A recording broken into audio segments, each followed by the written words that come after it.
ऐसा से गुंबद वाले मंजूर दुआ करना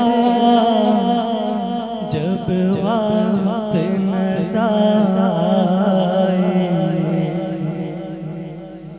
दीदार अता करना।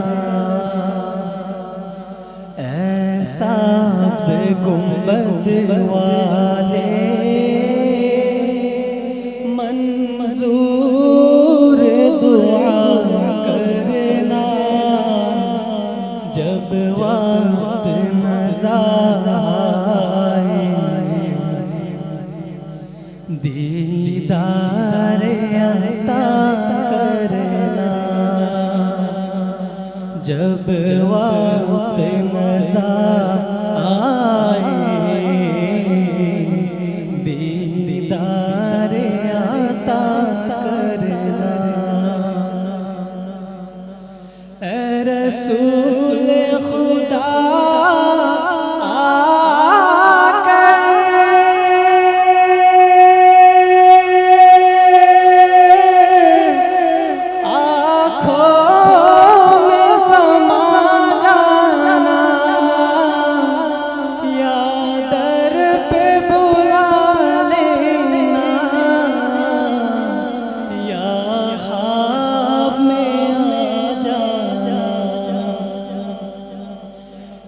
रसूल खुदा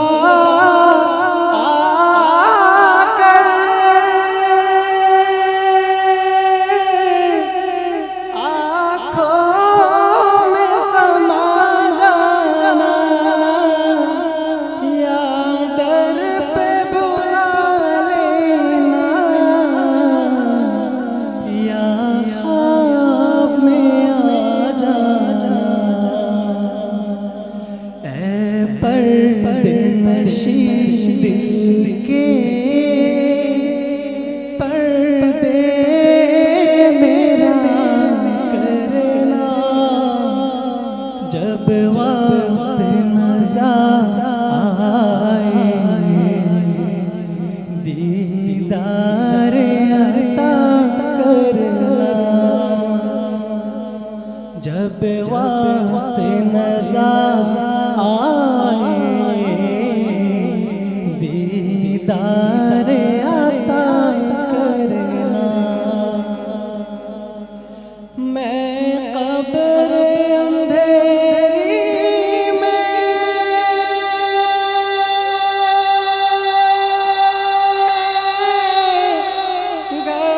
घबराऊंगा जब तन्हा इमदाद मेरी करने आ जाना मेरे आका। मैं कब्र अंधेरी में मैं कब्र अंधेरी में घबराऊंगा जब तन्हा इमदाद मेरी करने आ जाना मेरे आका। रोशन मेरी तुर्बत की ऐ रसूल खुदा करना जब वक्त नज़ाए दीदार अता करना जब वक्त नज़ाए दीदार अता करना। सल्लल्लाहु अलैहि वसल्लम। मुहतरम हाजिरिन, आलोच्य বিষয় দেওয়া হয়েছে খিলাফা গঠনের পদ্ধতি। মুখতাসার কিছু আলোচনা করে শেষ করে দেব ইনশাআল্লাহ। মুহতরম হাজিরিন, পৃথিবী থেকে খেলাফা বিলুপ্ত হয়ে গেছে, 100 বছরের অধিক হয়ে গেছে, অথচ এই মুহূর্তে উম্মার হালত দেখলে নিজেকে কন্ট্রোল করতে পারি না। উম্মা নববী মানহাজ থেকে দূরে সরে গেছে, উম্মা ভুলেই গেছে ফরজ বিধান জিহাদ শরীয়তের মধ্যে রয়েছে, অথচ পশ্চিমাদের যত ইজম টিজম যত তন্ত্র মন্ত্র আছে সবগুলোকে বুকের সাথে নিয়ে বসে আছে। এবং কি যেই গণতন্ত্র পৃথিবীর 1 ইঞ্চি মাটিতে 1 মিনিটের জন্য ইসলামী শাসনকে সমর্থন করেনি, ইসলামী শাসন কায়েম করেনি, সেই গণতন্ত্র দিয়ে ইসলামী শাসন কায়েম করার ব্যর্থ প্রচেষ্টা করা হচ্ছে। অথচ আমরা বর্তমান গণতন্ত্রের ইতিহাস ঘাটলে দেখতে পাই এই গণতন্ত্রের ইতিহাস এতটাই নিঘৃণ্য যে এই গণতন্ত্র দিয়ে কোনো সুস্থ মস্তিষ্কের মানুষ ইসলামী শাসন কায়েম করার স্বপ্নও কখনো দেখতে পারে না। কারণ আমরা জানি 1971-এ এই গণতন্ত্রের টুটি চেপে ধরে শেখ মুজিব বাকশাল কায়েম করেছিল, আর তখন মেজর ডালিমেরা শেখ মুজিবকে সপরিবারে জয় বাংলা করে দিয়ে এই গণতন্ত্রের জীবনকে বাঁচিয়েছিল। শুধু তাই নয়, এরশাদ সরকার শেখ মুজিবকে যেভাবে এইভাবে হত্যা করা হয়েছে ঠিক সেইভাবে এরশাদ সরকার গণতন্ত্রের টুটি চেপে ধরে স্বৈর শাসন কায়েম করেছিল। আর তখন বর্তমান গুলিস্তানের 0 পয়েন্টে নূর হোসেন নামের এক আল্লাহর বান্দা দাঁড়িয়ে গণতন্ত্রের জীবনকে বাঁচিয়েছিল। শুধু তাই নয়, গত 16 বছরে গণতন্ত্রের টুটি চেপে ধরে শেখ হাসিনার সরকার বাংলাদেশে ফেসিবাদের রাজ্য কায়েম করেছিল। আর তখন আবু সাঈদ ও মুগ্ধেরা গণতন্ত্রের জীবনকে বাঁচিয়েছিল। আরে স্পষ্টত এটাই হয়, যেই গণতন্ত্র নিজেকে বাঁচানোর জন্য ইসলামী বিপ্লবিক পদ্ধতিকে ভাড়া করে নিয়ে যায় সেই গণতন্ত্র ইসলামী শাসন কায়েম করবে, এর চেয়ে বড় হাস্যকর কথা কিছুই হতে পারে না। মুহতারাম হাজিরিন, তো বলছিলাম খিলাফা গঠনের পদ্ধতি নিয়ে।